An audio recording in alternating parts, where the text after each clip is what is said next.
اور یہ نقطہ اٹھایا کہ کیا یہ ضمانت کیس میں حتمی فائنڈنگ دی جا سکتی ہے اور کیا تسلسل کا اصول اس کیس پر لاگو ہوگا۔ دوسری طرف یہ سوال بھی زور پکڑا ہے کہ کیا عمران خان 9 مئی کے واقعات پر قوم سے معافی مانگنے کے لیے تیار ہیں یا نہیں۔ ایسے میں سیاسی پس منظر یا منظر عام جو ہے وہ ایک بار پھر جو ہے گرما گرم ہو رہا ہے اور پی ٹی آئی کی سیاست کو نئی جان ملنے کے امکانات ظاہر کیے جا رہے ہیں۔ اسی ساری صورتحال پر ہم بات کریں گے اور بات کرنے کے لیے ہمارے ساتھ موجود ہے ترجمان IPP فیاض الحسن چوہان صاحب، جن کو میں ویلکم کرتی ہوں۔ جی السلام علیکم فیاض الحسن چوہان صاحب، یہ بتائیے گا کہ سپریم کورٹ کے اس فیصلے کو آپ عمران خان اور پی ٹی آئی کی سیاست کے لیے کتنی بڑی کامیابی سمجھتے ہیں؟ بسم اللہ الرحمن الرحیم۔ اس پہ میں صرف ایک تبصرہ کروں گا، کھایا پیا کچھ نہیں، گلاس توڑا اور بل 4 آنے۔ اچھا 4 آنے، 12 آنے بھی نہیں 4 آنے، آپ نے تو کچھ آنے بھی کم کر دیے۔ آنے بھی نہیں 4 آنے۔ اب آپ اس کی تشریح پوچھیں گی؟ جی تشریح بھی سن بالکل بتائیں۔ بات یہ ہے ان 8 کیسز میں ضمانت حاصل وصول نیری رسوائی، رہائی نہیں رسوائی، یہ سارا ایک میرا ذاتی پوائنٹ آف ویو ہے۔ یہ ایک پریکٹس ہے، ایک اعتماد بھی ذرا قائم کرنا تھا ان کو، ذرا بتانے کے لیے ان کی جو نقدہ کوکا پہ ناچنے والی پوری تحریک ہے کہ کل کوئی اور فیصلہ آئے گا تو یہ زیادہ اگریشن شو نہ کریں۔ میری ذاتی رائے میں یہ ان 8 کیسز کے اندر ضمانت سے ان کو اکا برابر بھی نہ کوئی ریلیف ملنا تھا، نہ ملا ہے، نہ ملے گا، وہ اندر ہے۔ اور پھر یہ فیصلہ دینے کے بعد، ان کے منہ سے تعریفیں کروانے کے بعد، سپریم کورٹ کی، عدالتی سسٹم کی، چیف جسٹس کی، اگلے 2 مہینوں میں کم از کم 4 یا 5 ایسے فیصلے آنے والے ہیں جس میں ان کے 14 طبق روشن ہو جائیں گے۔ اچھا 14 طبق، بلکہ 14 نہیں 24 طبق روشن ہو جائیں گے۔ اچھا وہ فیصلے کیا ہے، تھوڑی سی ان کی بھی وضاحت کریں۔ بھائی اس میں آپ کا 190 ملین پاؤنڈ کا ہے، اس میں آپ کا جناح ہاؤس کا ہے، اس میں آپ کا GHQ کا ہے، اس میں توشہ خانہ 3 ہے، یہ سارے کیسز ہیں، اس میں سارے فیصلے آنے والے ہیں۔ باقی کچھ بھی نہیں ہے، ابھی بونگیاں مارتا رہا سلمان اکرم راجہ صاحب جناب، بیٹھ کے توجہ کوئی دے نہیں رہے جناب ان کے کیسز پہ۔ بانی تحریک انصاف کی ٹک ٹاک کے اوپر سارے لگے ہوئے ہیں موج کرنے۔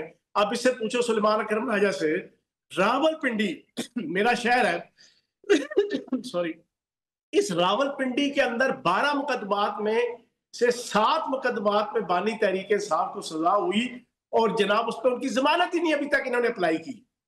بعد از گرفتاری جو ضمانت کے لیے ایک پروسیس ہوتا ہے، انہوں نے ابھی تک وہی اپلائی نہیں کیا ہوا جس پہ وہ گرفتار ہے۔ فضول کا لوگوں کو بے وقوف بنانے لگے ہوئے ہیں، میرٹ کے اوپر کوئی کیس لڑتے نہیں ہیں اور کہتے ہیں جی ڈٹ کے کھڑا ہے کپتان۔ کیا ڈٹ کے کھڑا ہے؟ 38 دفعہ ہاتھ جوڑ کے ضمانت کے لیے اپلائی کر چکے ہیں پچھلے 1.5 سال 2 سالوں میں، 38 دفعہ۔ اچھا مجھے یہ بتائے گا کہ حکومت اور اسٹیبلشمنٹ بار بار کہتی ہے کہ 9 مئی کے ملزمان کو کسی صورت معافی نہیں ملے گی، تو کیا اجبانی پی ٹی آئی کا ضمانت پر رہا ہونا ان بیانیوں کو چیلنج نہیں کرتا؟ کیا سمجھتے ہیں آپ؟ نہیں نا، دیکھو آپ چیزوں کو سمجھو، ریاست اور اسٹیبلشمنٹ بڑا ٹیکٹفلی چیزوں کو موو کرتی ہے۔ اب کیسز وہ ہے کہ 100-150، انہوں نے بھی تو کسر نہیں نہ چھوڑی نقدہ کوکا پہ ناچنے کی۔ بانی تحریک انصاف نے خود بھی دہشت گرد بننے کی اور پوری پی ٹی آئی کو بھی دہشت گرد بنانے کی۔ میرے پہ حالانکہ چھوڑ چکا ہوں، میرے 14 مقدمے ہیں، ابھی تک بھگت رہا ہوں پیشیاں۔ تو کہنے کا مقصد یہ ہے کہ مقدمے ان کے اوپر 150-200 ہیں، اب ان میں سے 8 مقدموں کی ضمانت کے حوالے سے ٹرائل نہیں ختم ہوا۔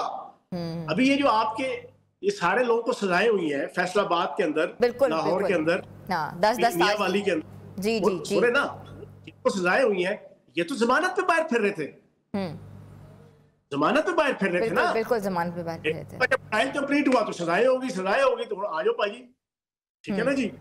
یہی چیز ان کے ساتھ ہوئی ہے، ان کو دکھاوے کے طور پہ میں یہ سمجھتا ہوں، میری ذاتی رائے ہے یہ کہ ان کو 8 کیسز کے اندر بظاہر بتا دیا جی ضمانت ہو گئی، چلو اب اگلے 8 کیسز میں سزا آئے گی، ایسی سزا آئے گی کہ ہرا سمندر گوبھی چندر بول میری مچھلی کتنا پانی والا ماحول بن جائے گا۔ اچھا